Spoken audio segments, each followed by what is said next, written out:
As academics working with texts, we often edit historical artifacts for further study. In literature, the text is typically the words on the page. Editing involves how best to represent them in print. In music, however, notation is not equivalent to text, since music ultimately refers to performance. Editing music notation is therefore pulled in different directions. Scholars may want to analyze notation as a text, while performers aim to interpret it into sound. Technological advances have changed how we interact with editions, particularly in early music. Where 20th century editions served as clean texts for study, scholars now have access to high-resolution digital facsimiles of original sources online. As a result, modern editions function more as analytical tools than as stand-ins for the source. They are often laden with critical apparatus that, in Bernhard Sequelini's words, hypostatizes to the point of unreadability. This can leave performers in limbo. As editions grow more complex and rarefied, they become less accessible. Despite advances in philology and digital editing, performers still often rely on older editions that may not reflect current editorial thinking. Performers have often been left out of the conversation when it comes to shaping the future of music editions. This edition hack day seeks to address that by working directly with two professional medieval and Renaissance vocal ensembles, iuchair and Cantus Firmus, to explore what they need from scholarly editions and what editions can offer them. Both groups work collaboratively, making interpretative decisions through discussion and experimentation, and mirroring recent shifts in scholarly editing away from top-down authority and towards more open, dialogic models. By presenting the ensembles with a range of unseen editions reflecting different editorial approaches, we will explore how they respond from a performative perspective. What makes an edition trustworthy? How do performers attribute authority to it? What makes an edition usable in performance? At the same time, the ensembles will reflect on how different editions shape their performance practice, and how critical approaches can open up new creative possibilities, exchanging knowledge on scholarly editing more broadly. Together, we aim to consider how future editions might better involve performers by clearly communicating scholarly information whilst also supporting interpretative flexibility, creative engagement, and the collaborative nature of musical performance.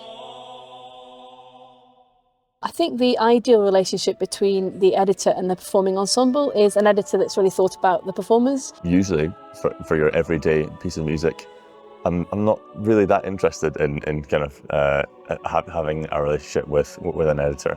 I think it's really important if it's a piece that has been transcribed for a particular group to use. I would love to have interaction between the two groups. The ideal relationship between an editor and performing ensemble varies probably quite greatly depending on what kind of ensemble it is. Having the chance to hear how their editions are being performed and how the performers find them, I think that's important. It's about clarity, and it's kind of about picking a side really at the end of the day. From the performing perspective, having a coherent, clear score in front of us that we can just pick up and sing is so important. An editor's greatest responsibility for preparing an edition for performance should definitely be to have experience from the music in which that they are setting in that edition. The most intuitive editions I think I've seen are definitely from people who have that said experience. Succinct clarity. Trusting an edition for me is about clear typesetting in something that looks professional. And I like to see that you clearly see that editors have made decisions about what they're showing. So I like to see initial clefs. I think they're really useful. But equally, for me, it's about presentation, really. I think that it's neat and easy to read. If I pick up a piece of music and the edition has made me question myself before I've even started singing, I think that definitely raises alarm bells from my point of view.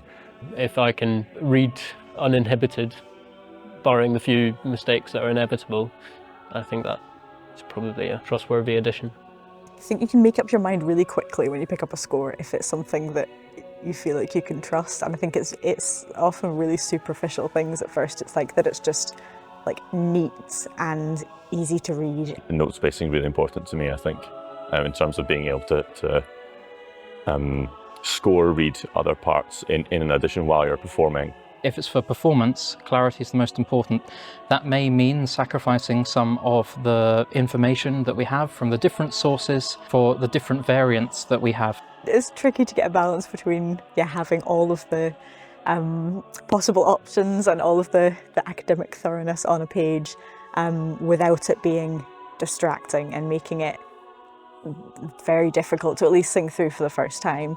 But you want a bit of it. I think the sorts of groups who are singing early music most likely have an interest in how this might have been performed. For me, I think one of the jobs of the editor is actually to make some of the decisions for the performer that will make the performance possible. There are choices that need to be made, particularly if you're doing an edition that refers to many different sources which have slight variants in them. You have to make a decision about perhaps which source you're editing, or you make a decision that you're going to make a performing score that combines lots of editions. Sometimes in the more academic-minded editions that at least we've worked on today are a bit pedantic in the way in which they've provided some of the variant and the alternatives. I don't really want signs all over the score indicating this particular bar was taken from this particular source.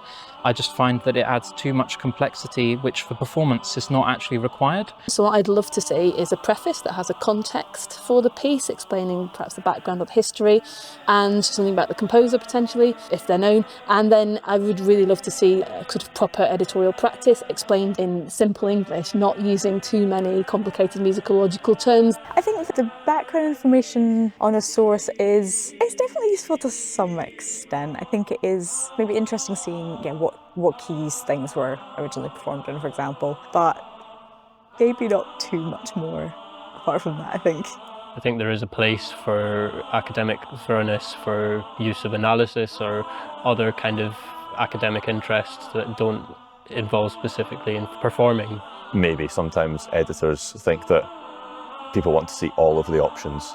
I'm not necessarily that interested in all of the options myself. I'm interested in maybe seeing something decided for me. We need to have that information. That can be in the footnotes, that can be in text, but not in the score, because otherwise it just becomes too much of a distraction. I think the editor's greatest responsibility in preparing an edition for performance is both to make the score discernible to a contemporary performer, but also to give them as much context as is relevant for their performance. As choral singers, it's not necessarily our job to have agency over what we sing. Your part matters extremely importantly to the people around you who are singing the other parts. In terms of just being given a score and performing it, it should have a decision.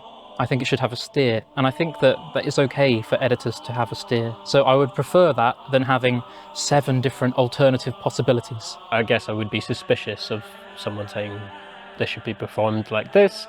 There's a difference between authority and intention of notation.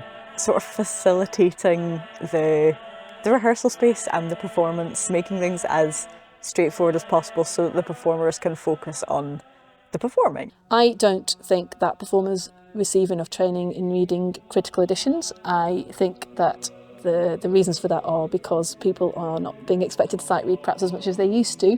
The realistic truth is it takes longer for people to sight read than it used to, so any time that you might have had in the past to do that is perhaps not there anymore. I think it's also something that perhaps should be taught at college for people who are considering going into singing as a career. Performers today definitely don't receive enough training reading these critical editions. It does feel like with some of the earlier scores there's some quite specialist knowledge there, and I think there's not a huge amount of training in understanding that. I would certainly, from my personal perspective, like to know more about critical editions, how simple things like references for the sources work. On some occasions you've had to intervene and be like, this is the number of parts, actually, even something as simple as that. If something isn't plain white paper, clear bar lines, clear time signature indication, the modern choral singer might have trouble in a first read through without maybe some guidance from someone that has some more expertise on these sources and editions.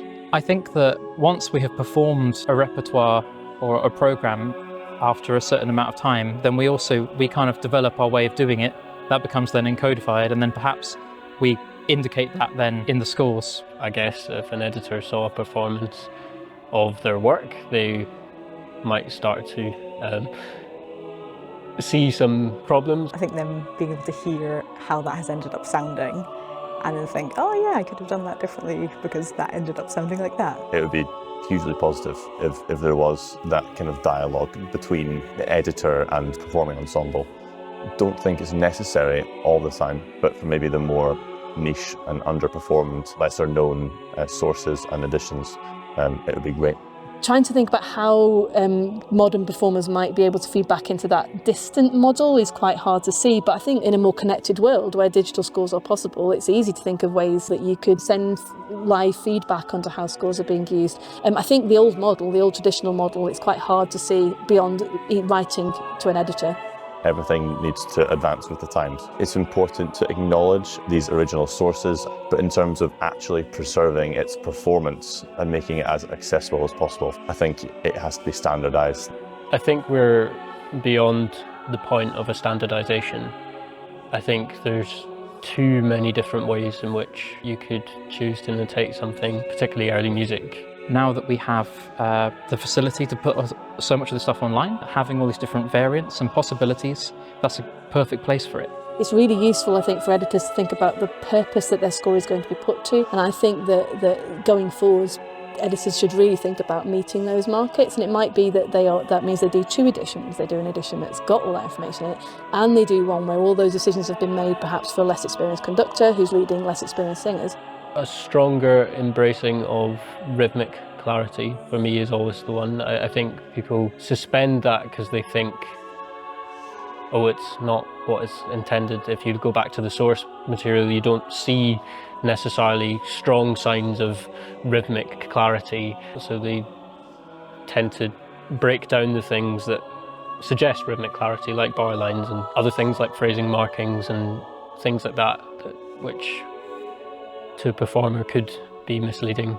It will make the music much more accessible if people don't have to read in unfamiliar clefs or just read music in a way that is not used to what they're seeing with more modern types of music. Now that we have all of these possibilities with digital resources, which allow us to see how these different variants might have been used, or we could even potentially slot one in, in a score on a website or something like that, that will make having that additional information so much more accessible to the performer, because we'll be able to actually see this is what it will look like in context, and this might be how it's performed. Academics and performers often have radically different priorities when engaging with editions. While academics may pore over notational details, performers look to editions as a means of communicated intent. In ensemble settings where rehearsal time is limited, the score often serves as the only shared point of reference, something to perform, to use Christopher Small's phrase. Editors are essential in distilling the uncertainty of primary sources into usable scores. Yet 2 key issues remain. First, current editorial models are one way. They offer no means for performers to feed back into the edition. It's easy to imagine performance scenarios whilst editing at a desk, but decisions made in isolation can prove unworkable in practice. Second, by offering performers a clear, singular text, we may limit the range of possible interpretations.